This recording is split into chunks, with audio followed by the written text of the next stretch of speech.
ഈ കഥ ഞങ്ങൾ മെനക്കെട്ടിരുന്ന് സങ്കല്പിച്ചുണ്ടാക്കിയതാണ്. അതുകൊണ്ട് തന്നെ നിങ്ങളിൽ ആരെങ്കിലുമായി ഇതിലെ ഏതെങ്കിലും കഥാപാത്രത്തിന് എന്തെങ്കിലും സാദൃശ്യം തോന്നിയാൽ അതിന് ഞങ്ങൾ ഉത്തരവാദികളല്ല.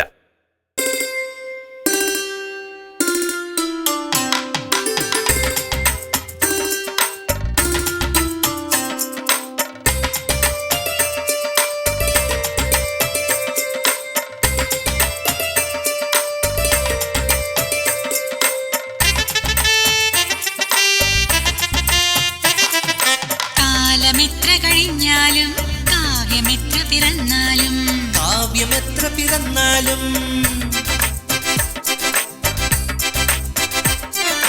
കാലമെത്ര കഴിഞ്ഞാലും കാവ്യമെത്ര പിറന്നാലും കാവ്യമെത്ര പിറന്നാലും